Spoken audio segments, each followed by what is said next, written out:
Endelea. Enendeni kamtumikieni Bwana kama mlivyosema. Enendeni mkamtumikieni Bwana kama mlivyosema. Kama mlivyosema. Usiku ule kwenye kulikuwa na maangamizo katika nchi ya Misri, ndio usiku Farao alipeana ruhusa wana wa Israeli waende wapi? Katika nchi ya ahadi. Kwa hivyo wakapata ukombozi usiku ule.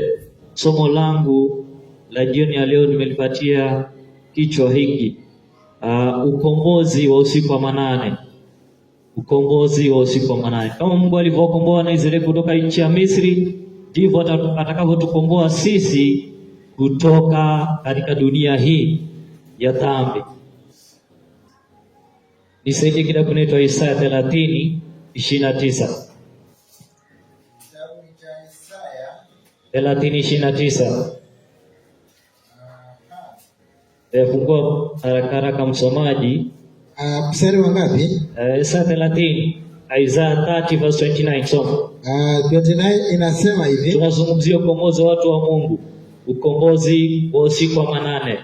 The deliverance at midnight. Soma. Inasema, utakuwa na wimbo kama vile wakati wa usiku. Mungu anasema mtakuwa na wimbo kama vile wakati wa usiku. Ishikwapo sikukuu takatifu. Wakati kunakuwa na sikukuu takatifu, watu wao wanaimba nyimbo za furaha. Kwa hivyo Mungu anasema watu wa Mungu watakuwa na wimbo pia, wimbo wa furaha. Kama wakati wa usiku, sikukuu inapofanya nini? Ya takatifu. Yes, sikukuu inaposhikwa. Soma. Mtakuwa na furaha ya moyo kama vile mtu aendapo na filimbi. Maandiko anasema tutakuwa na furaha ya moyo kama mtu anapoenda katika nyumba ya Mungu na filimbi. Soma. Katika mlima wa Bwana. Anapoenda katika mlima wa Bwana. Endelea. Aliye mwamba wa Israeli. Naye Bwana, tunaambiwa naye Bwana atawasikiza watu sauti yake. Atawasikilizisha watu wake sauti yake. Endelea. Ya utukufu. Tulia. Kwa hivyo Mungu ameahidi ya kwamba utakuwa na uimbaji ama kutakuwa na nyimbo ya ushindi wakati fulani, lakini hatujajua wakati gani. Amesema tu watu wa Mungu watakuwa na wimbo. Ni wakati gani watu wao wanaimba? Saidia na kitabu kinaitwa Exodus 15. Exodus 15. Kitabu cha Kutoka 15. Anzia 1. 15:1 inasema hivi. Soma. Inasema, ndipo Musa na wana wa Israeli wakamwimbia Bwana. Ndipo Musa na wana wa Israeli wakamwimbia Bwana. Wimbo huu wakanena wakasemaje?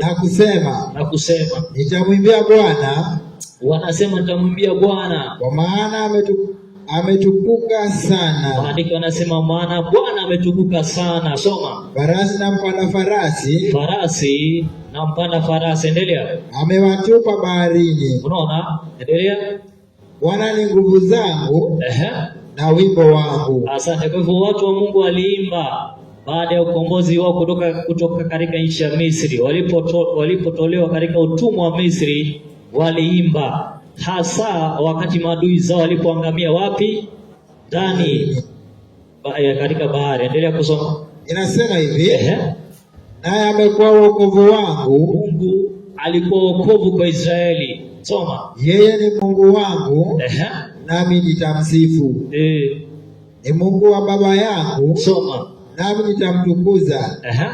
Bwana ni mtu wa vita. Bwana ni mtu wa vita. Bwana ndilo jina lake. Bwana ndilo jina lake. Magari ya Farao na jeshi lake. Magari ya Farao na jeshi lake. Amewatupa baharini. Asante. Kwa hivyo maadui wa Mungu walipotupa katika bahari ya Shamu. Bahari gani? Inaitwa bahari Red Sea, si ndio? Walipoangamizwa katika bahari ya Kiswahili wanasema bahari ya Shamu. Hiyo. Ndio. Maadui walipoangamia, watu wa Mungu walikuwa na nini? Na wimbo, si ndio? Ndio. Walikuwa na wimbo. Hivyo pia watu wa Mungu wa mwisho wakati watakaposhinda nyama na sanamu yake, wataimba wimbo wa ushindi. Sasa kitabu kinaitwa Revelation 15. Kitabu cha Ufunuo 15. 12 verse 2. Revelation 15:2. Inasema hivi. Soma. Tena nikaona kitu kama mfano wa bahari ya kioo. Akaona kitu kama mfano wa bahari ya kioo. Soma. Iliyochangamana na moto. Ulikuwa imechangamana na moto. Na wale wenye kushinda. Aliona na wale wenye wanashinda. Watokao kwa yule mnyama. Walikuwa watoka kwa yule mnyama. Na sanamu yake. Soma 3. 3 nasema. Nao wauimba wimbo wa Musa. Nao wauimba wimbo wa Musa. Mtumwa wa Mungu na wimbo wa mwana-kondoo. Asante. Kwa hivyo wakati Mungu atakomboa watu wake kutoka katika mikono ya maadui za Mungu, hao ni mnyama, sanamu ya mnyama, na the beast, the false prophet, and who?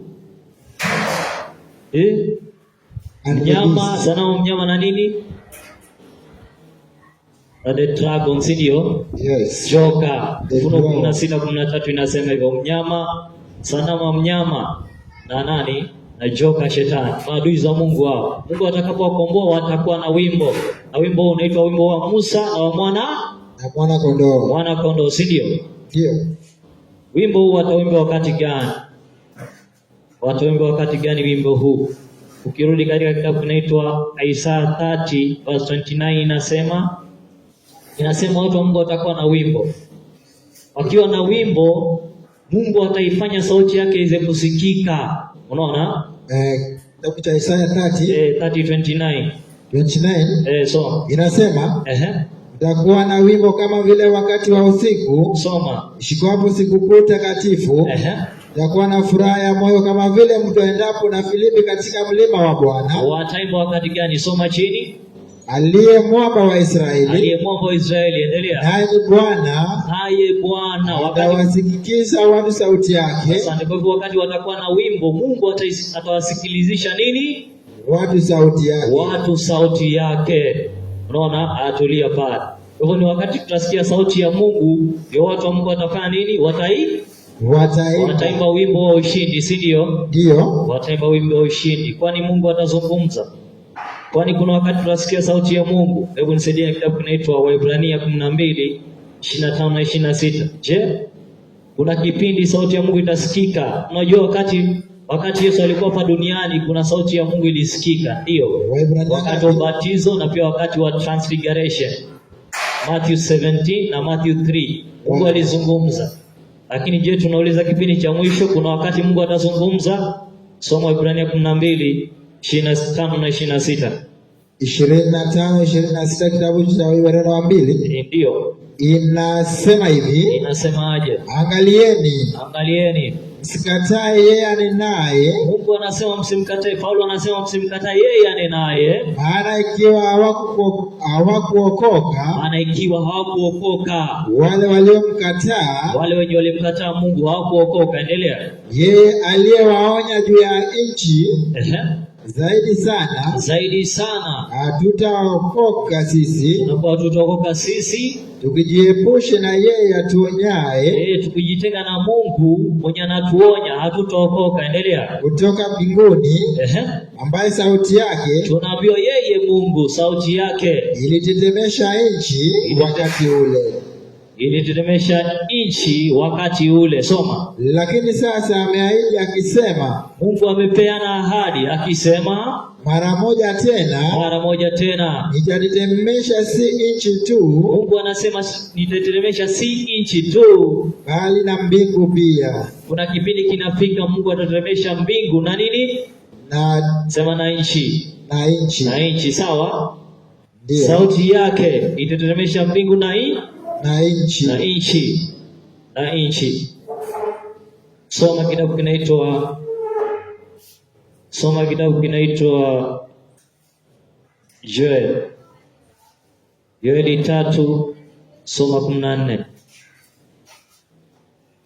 Hivyo ni kweli Mungu ameahidi ya kwamba sauti yake itatetemesha mbingu na nchi. Na Matthew pia alipokuwa anazungumzia matukio wakati wa mwisho alisema kuna kipindi nguvu za nchi zitatikisika. Nguvu za mbingu zitatikisika. Nisaidie na hiyo kwanza. Kitabu cha Joeli 3. Ndio. Ngapi? Soma 14. 3:14 inasema hivi. Soma. Inasema makutano makubwa wamo katika bonde la kukata maneno.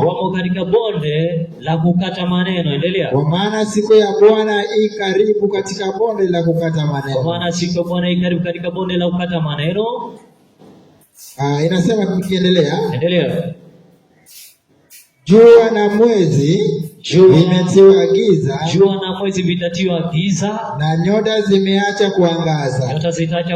Soma. Naye Bwana atanguruma toka Zayuni. Toka wapi? Toka Zayuni. Endelea. Atatoa sauti yake toka Yerusalemu. Na mbingu na nchi zitatetemeka. Mbingu na nchi zitafanya nini? Zitatetemeka. Mungu akinguruma kutoka Zayuni, nini kitatetemeka? Mbingu na nchi, si ndio? Ndio. Endelea. Inasema lakini Bwana atakuwa kimbilio la watu wake. Asante. Wakati mbingu na nchi zinatetemeka, Mungu atakuwa kimbilio la watu wake. Na ngome ya wana wa Israeli. Tulia. Kwa hivyo ni kweli mbingu na nchi zitatetemeshwa na sauti ya Mungu. Mimi naona hakuna wakati Mungu ametetemesha mbingu na nchi kwa sauti yake tangia historia ya dunia ikue. Ama kuna kipindi Mungu ametetemesha mbingu na nchi na sauti yake? Mbingu na nchi. Wakati aliposhuka kupeana amri 10, dunia ndio itetemeka. Sawa, lakini kuna kipindi kitakuja mbingu na nchi zitafanya nini? Zitatetemeka kwa sauti yake. Hivyo wakati sauti ya Mungu itasikika, ndipo watu wa Mungu watakuwa na nini?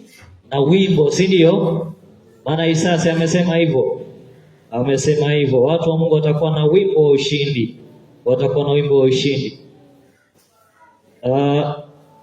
Nisaidie na kitabu pia kinaitwa Yeremia 25.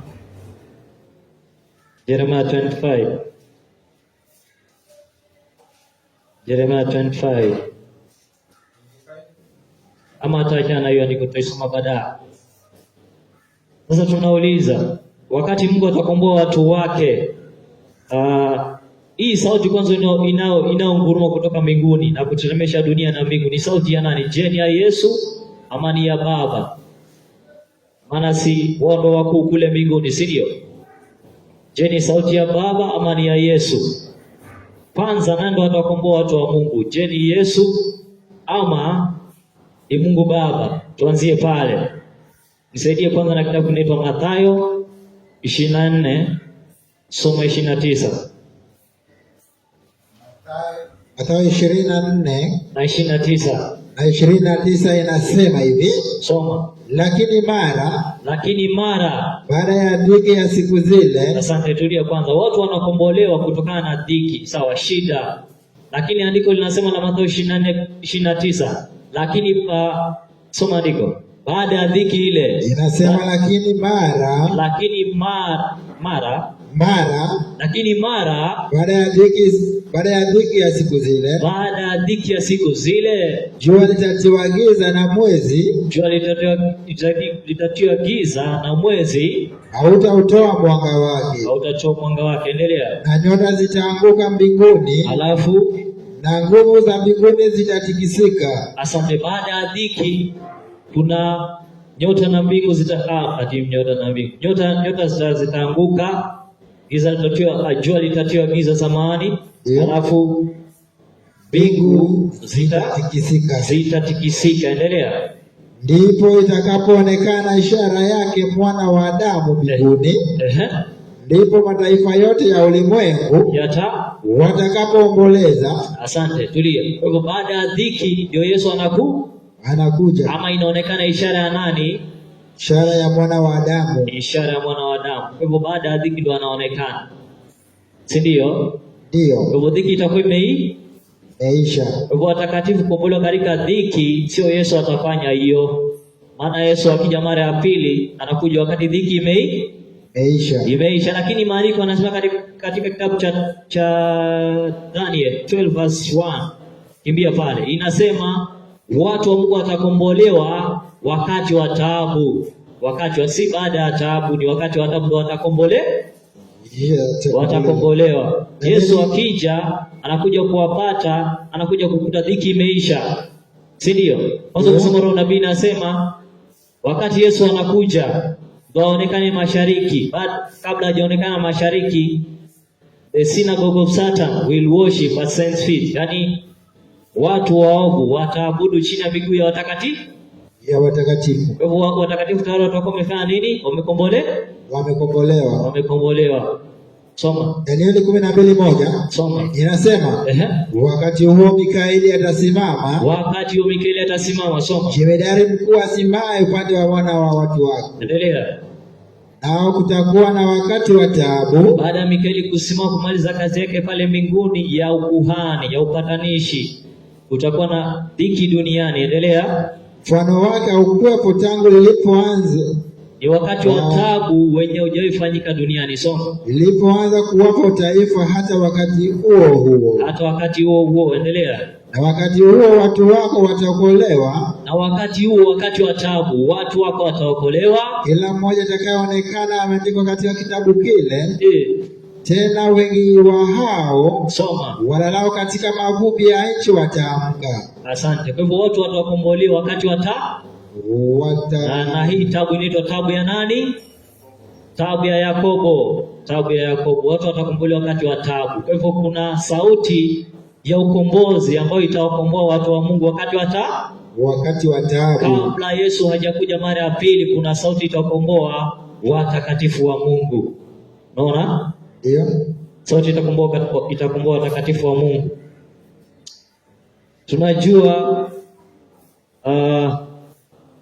Tunajua wakati Mungu alipofahamu, wakati Yesu alipokuwa amekufa pale msalabani, si alilia kwa sauti kwa akasema, Eloi Eloi lama sabakta? Ndio maana yake, Mungu wangu mbona umeniacha? Alilia hivyo. Tunaambiwa katika roho nabii, hivyo ndivyo wakati wa taabu watakatifu watalia, si ndio? Soma kitabu kinaitwa What the Little Flock 12:6. Inasema hivyo. Inasema watakatifu watalia wakati wa taabu ya Yakobo. Watasema, Mungu wangu mbona umeniacha? Kuna mtu amefika pale. What to the little flock? WGL word. What to the little flock? DWF ama WTF? WLF. Yeah. 12.6.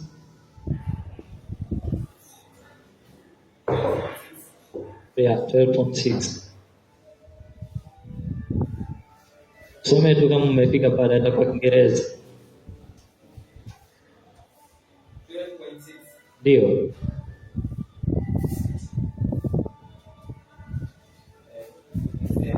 Inasema aje?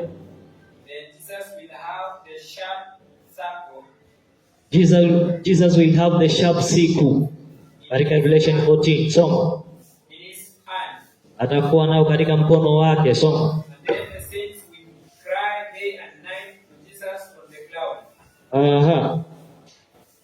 Endelea kusoma. Watakatifu watalia ama watapiga kelele ama watalia kama malaika wa Ufunuo 14, nafikiri ni 16 pale. Watamwambia Yesu awavune, si ndio? Awavune. Sasa nilikuwa nataka ya SPM ndio nilikuwa nataka. SPM 2.6 ndio nilikuwa nataka. So that all things. Ndio hiyo. SPM 2.6 nasema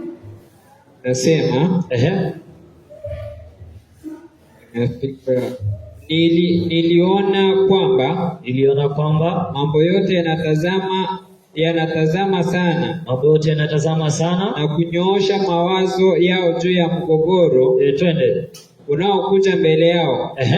Dhambi za Israeli, dhambi za watu wa Mungu, soma, lazima ziende kwenye hukumu kabla. Lazima ziende kwenye hukumu kabla. Endelea. Kila dhambi lazima iangamishwe katika patakatifu.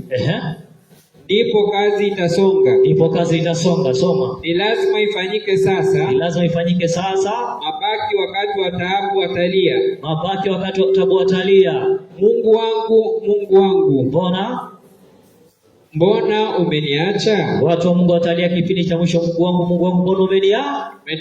Umeniacha. Hiyo ni wakati wa taabu. Ndipo watalia na Mungu atasikia sauti yao na atawakomboa, si ndio? Atawakomboa.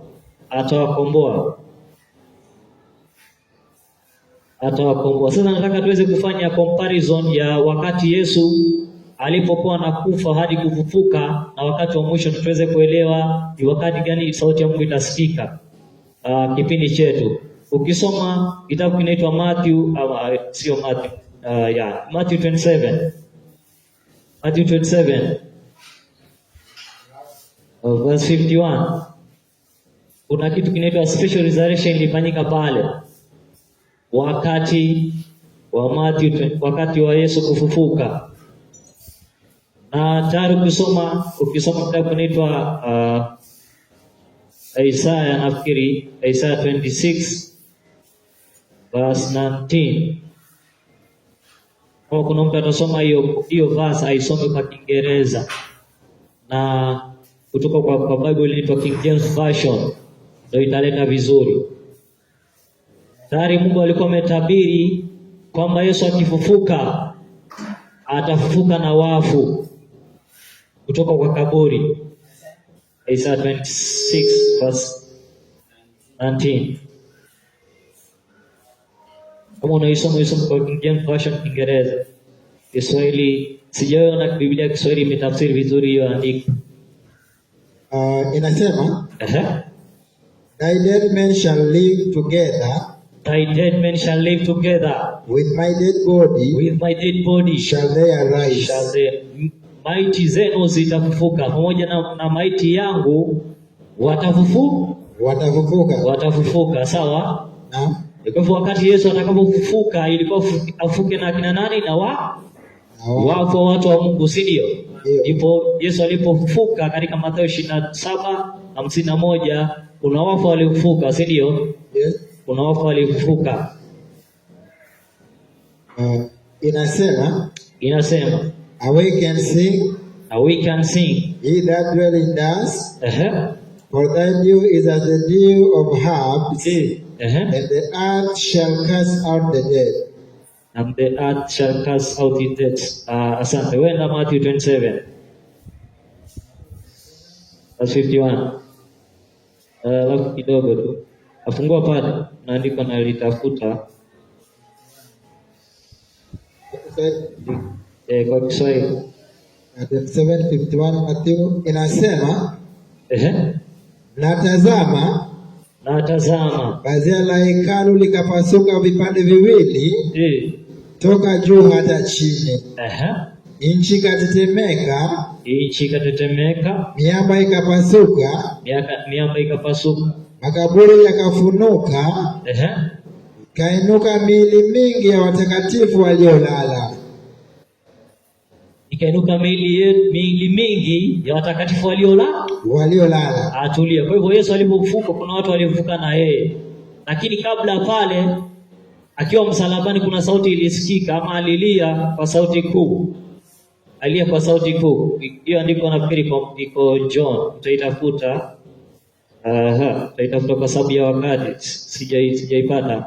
Inasema Yesu alilia kwa sauti kuu akasema it is done, si ndio? Imekwisha. Sawa? Kabla ya kufa alisema it is done. Alafu ndo kukawa tetemeko kubwa la nchi. Sawa? Alafu makaburi yakafunguka. Kwa hivyo kukiwa na sauti inasema it is done wakati wa mwisho. Alafu kuna tetemeko kubwa la nchi.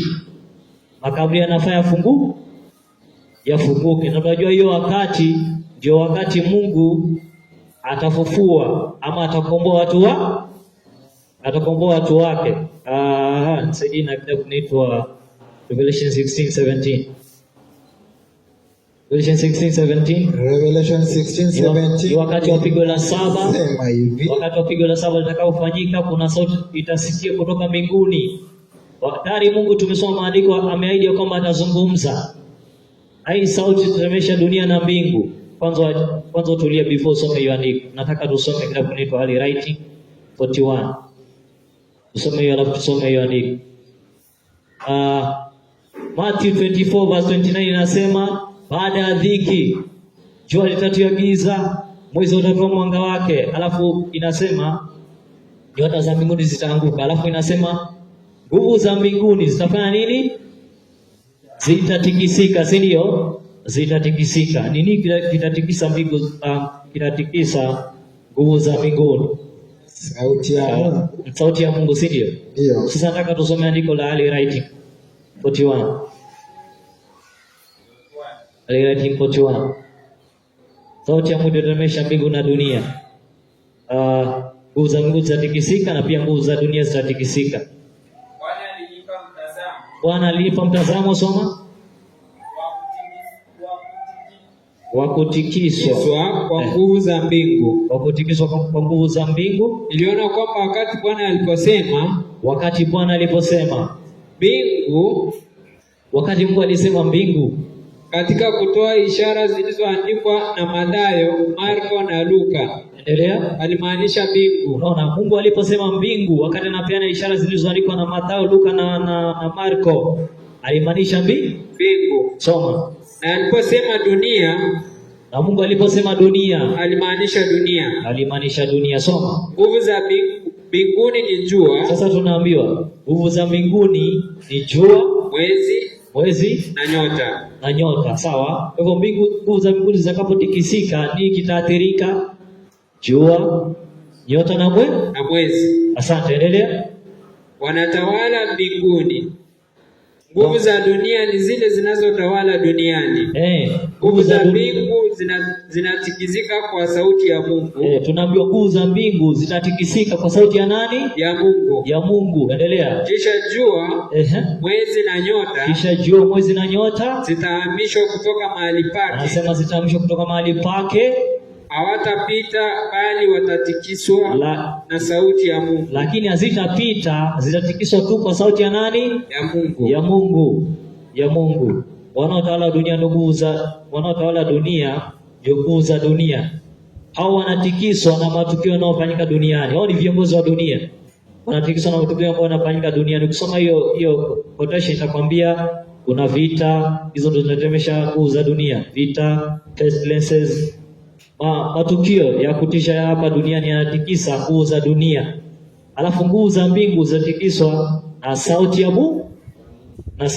Hiyo ni baadaye, wakati wa pigo la saba. Soma sasa hiyo andiko la Revelation 16:17. Soma. Inasema na huyo wa saba akamimina kitasa chake juu ya anga. Wakati malaika wa saba atakapomimina kitasa chake juu ya anga, sauti kuu ikatoka katika hekalu. Kuna sauti itatoka katika hekalu, katika kile kiti cha enzi kisema, imekwisha kuwa. Ati imekwisha kuwa. Sauti inasema imekwisha kuwa. Soma. Pakawa na umeme na sauti na radi. Utakuwa na umeme na sauti ya radi. Na palikuwa na matetemeko la nchi kubwa, ambalo tangu wanadamu kuwako juu ya nchi hapakuwa namna ile. Asante. Kutakuwa na tetemeko kubwa la nchi ambalo halijaonekana duniani. Soma. Jinsi ilivyokuwa kubwa tetemeko hilo. Soma. Na mji ule mkuu ikagawanyikana mafungu matatu. Asante. Kwa hivyo Mungu atazungumza katika Ufunuo 16 wakati wa pigo la saba, na hiyo sauti inatoka katika kiti cha enzi. Ukiangalia wewe, kulingana na wewe, ukisoma hiyo andiko, ni sauti ya Yesu ama ni ya Mungu Baba? Ni sauti ya Mungu Baba. Ni sauti ya Mungu Baba, si ndio? Ndio. Ni sauti ya Mungu. Mungu ndo atazungumza. aseme imekwisha kuwa. Atakuwa anamaliza wakati wa taabu, wakati wa taabu ya Yakobo. Atakapozungumza tu itaisha taabu ya Yakobo. Anazungumza wakati gani? Tumesoma kitabu cha Kutoka 16, Kutoka 12 samani. Ikasema ni wakati wa usiku wa manane. Mungu ndo anakomboa watu wake, si ndio? Tusome Great Controversy 636.2. Ni wakati wa usiku wa manane, Mungu anakomboa watu wake. Pia wakati wa mwisho atawakomboa watu wake katika wakati wa usiku wa manane. Na usiku huo ni usiku watakatifu wa Mungu watakuwa wanawindwa waangamizwe. Majeshi ya dunia watakuwa yameungana, wanawindwa watakatifu wa Mungu waangamize.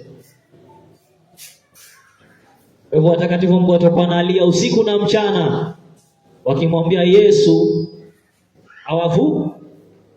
awavune, kama malaika Ufunuo 14:16 anavolia akimwambia Yesu avune. Hivyo watakatifu watalia wakimwambia Yesu avune dunia.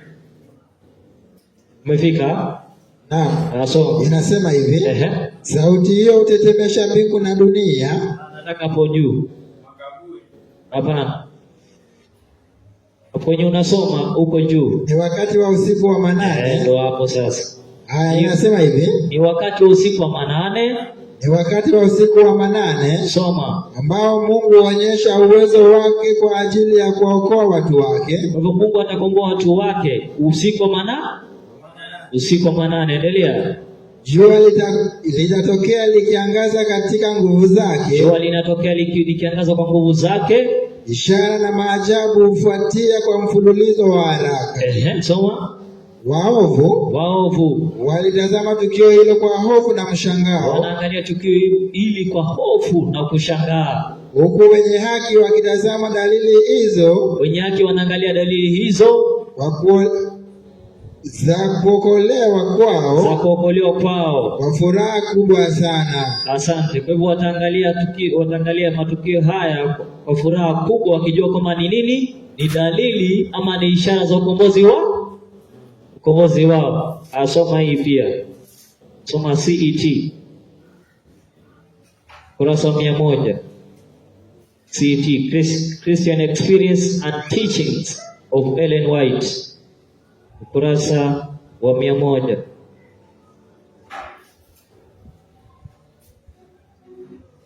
Soma paragraph 2. Soma paragraph 3 for the sake of time. Paragraph 3. CET, Christian Experience and Teachings of Ellen White.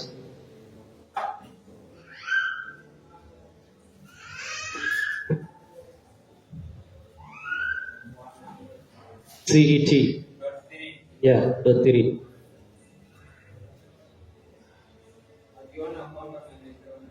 I saw that the 4 angels would hold the 4 winds until Jesus' work was done in the sanctuary above. So, CET 100.3 nasema, soma. Nikaona kwamba wale malaika wanne Ufunuo 7, soma. Watazishika pepo 4 hadi kasi ya Yesu itakapofanywa katika. Watazuia pepo 4 hadi kasi ya Yesu itakapofanywa katika kazi ya Yesu itakapoisha kufanyika katika hekalu la mbinguni. Soma. Na ndipo mapigo 7 ya mwisho yatakuja. The 7 plagues zitaangushwa. Soma. Mapigo haya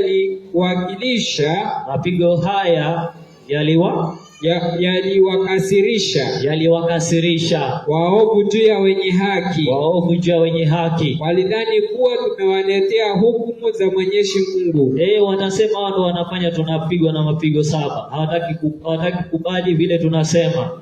Wao wanasababisha mapigo 7. Alafu watafanyaje? Soma. Na kwamba kama wangeweza kutuondolea ardhi, watafikiria kama tunaweza kuondoa kikundi cha Mungu hapa duniani. Soma. Basi mapigo yatazuiliwa. Wanasema ati mapigo yatafanya nini? Yatazuiliwa. Yataisha. Kumbe wao ndio wenye wako na shida. Soma. Amri iliyotolewa ya kuwaua watakatifu. amri itatolewa ya kuwaua watakatifu, ambayo iliwafanya walie mchana na usiku kwa ajili ya itafanya watakatifu wa Mungu walie usiku na mchana kwa ajili ya ukombozi. Soma. Huu ulikuwa wakati wa taabu ya Yakobo. Tunaambiwa hii ndio wakati wa taabu ya Yakobo. Ipo watakatifu wote wakalia kwa uchungu wa roho.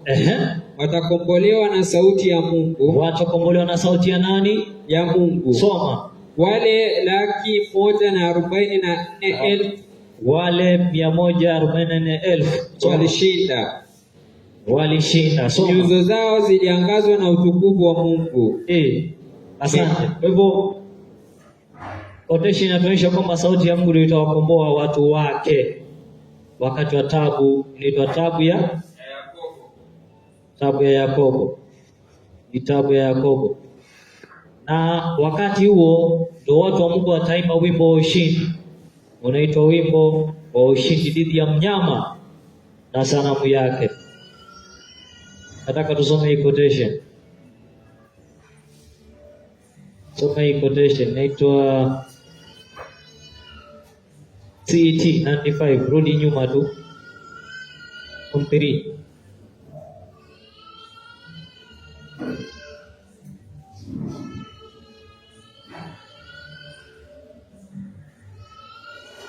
Ndio itabidi uanzie pale katika 95.3. Anzia mahali kunasema, then Israel of God stood with their eyes fixed upward. Unaona? CET 95.3. On the Israel of God. Hapo. Anzia pale.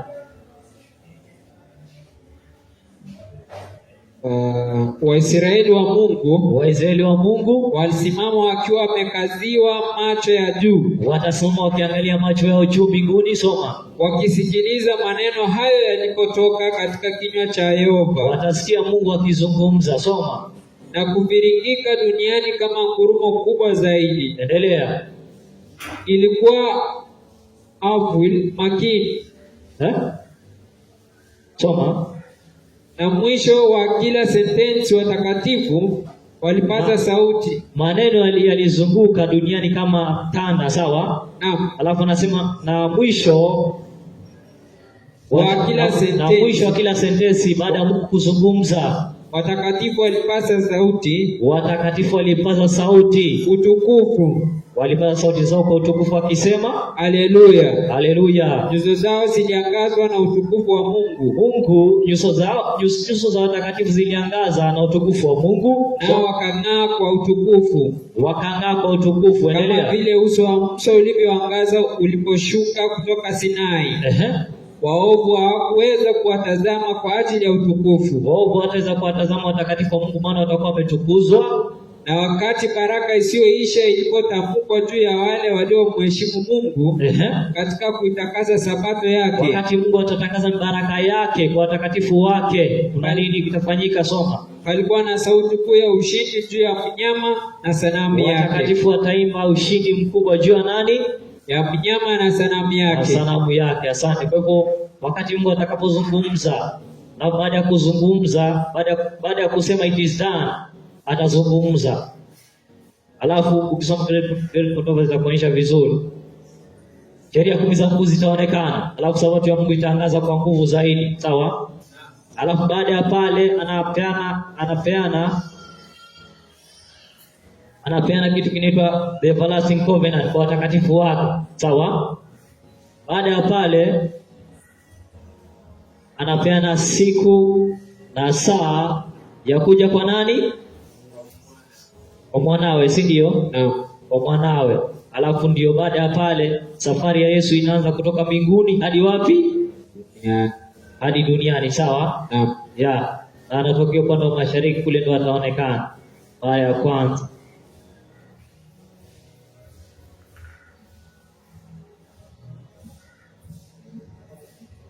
Sasa turudi pale GC.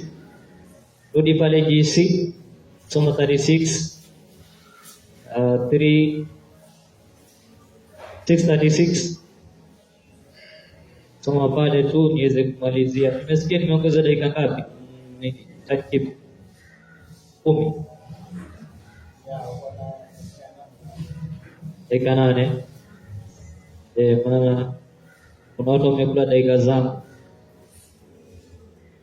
Sawa, soma hapo. Ninaenda maliza. Na wakati wa usiku wa manane. Hapana. 6:30. Soma paragrafu hii inafuata, hiyo umesoma hiyo. Sauti hiyo kutetemesha mbingu na dunia. Sauti ya Mungu kutetemesha mbingu na dunia. Natokea tetemeko la nchi ambalo tangu wanadamu kwako juu ya nchi hapakuwa namna ile. Soma. Jinsi ilivyokuwa tetemeko hilo, anga huonekana likifunguka na kujifunga. Anga inafunguka na kujifunga. Utukufu kutoka kwenye kiti cha enzi cha Mungu huonekana ukimulika ghafla kupitia hapo. Milima inatetemeka kama tete. Milima itatetemeka kama tete inavyopeperushwa na upepo. Soma. Na miamba upasuka na kutawanyika kila mahali. Kuna mangurumo na ghadhabu ya tufani na ukuta. Bahari inasukasuka kwa fujo na ghasia. Endelea. Kunasikika sauti kali ya kupiga kwa tufani kama sauti ya mashetani waliotumwa kuangamiza.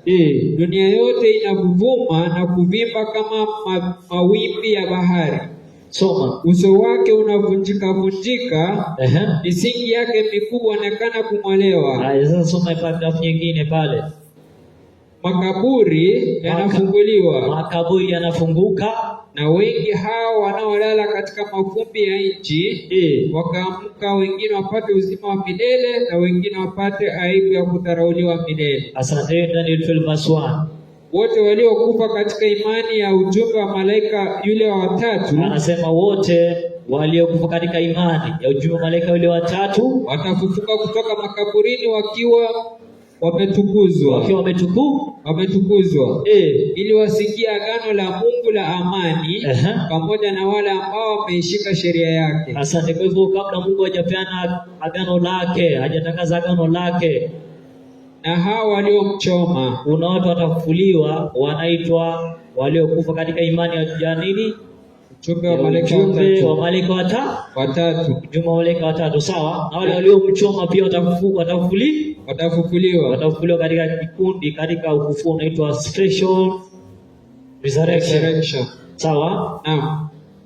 Sasa watakatifu Mungu wanafufuliwa, ama waliokufa katika ujumbe wa malaika watatu wanafufuliwa, ndio waungane na watakatifu wenye wamekuwa hai mpaka wakati wa taabu. Alafu ndio namba ikamilike ya Israeli wa Mungu. Na hii inafanyika kwa sababu gani? Saidia kitabu kinaitwa Revelation 14:13. Ufunuo 14:13. Nasema, inasitulia kwanza. Wakati Mungu alipopeana ujumbe wa malaika watatu, si ni mwaka 1844, si ndio? Na 1888 kulifanyika nini? 1888 kulifanyika nini? The fourth angel alikuwa ashuka. Alafu historia ya dunia ifanye nini? Ishe, si ndio? Ishe kabisa. Na wale wenye watakaa mpaka mwisho, mpaka Yesu akuje mara ya pili, wanaitwaje? 144,000, si ndio? Kwa hivyo kuanzia 1844 wenye wangekuwa hai mpaka Yesu Kristo akuje miaka michache baadaye, kama watakatifu wangekuwa waaminifu. Lakini sawa, maana Roho nabii anasema kama watu wa Mungu wangekuwa waaminifu, dunia ingekuwa imeisha kitambo, si ndio?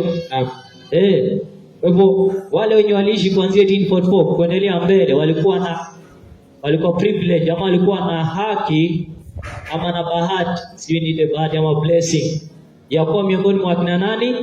144,000. Soma hiyo andiko. Ufunuo 14:13. Lakini kuna kitu kilifanyika kwa sababu ya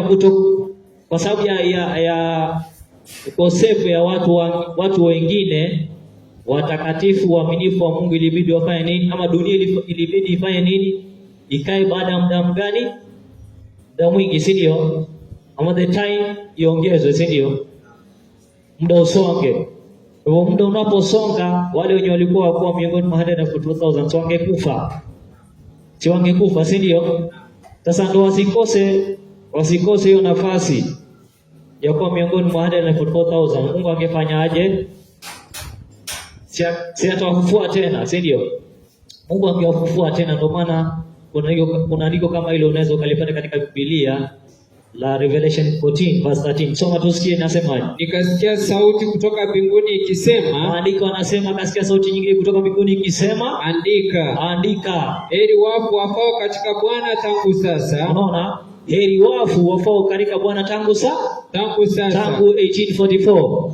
Wako na heri wanaokufa katika nani? Malaika watatu. Asante, soma. Naam. Asema roho. Wapata kupumzika baada ya taabu zao. Kwa kuwa matendo yao yafuatana nao. Kwa hivyo kuna blessing kwa wale ambao watakufa kuanzia 1844 kuendelea mbele. Maana Mungu alijua dunia kama venye ilikuwa wakati wa Israeli ya zamani. Mungu alichukua kutoka nchi ya Misri na wapeleke wapi? Direct Canaan, sio? Lakini kukawa na nini? Na kutokuamini kwa watu wa nani? Wa Mungu, sio? Walikosa imani. Muda ukaongezwa. Hivyo pia alijua kipindi cha mwisho watu wa Mungu watakosea kama venye walikosea watu wa zamani. Akasema hata kama muda utaongezwa sana, wengine waaminifu wakufe wakiwa wamepokea muhuri, nitawafufua baadaye ili waweze kufanya nini? Kuungana na wale wachache wenye watakuwa hapo hai wakati wa mwisho.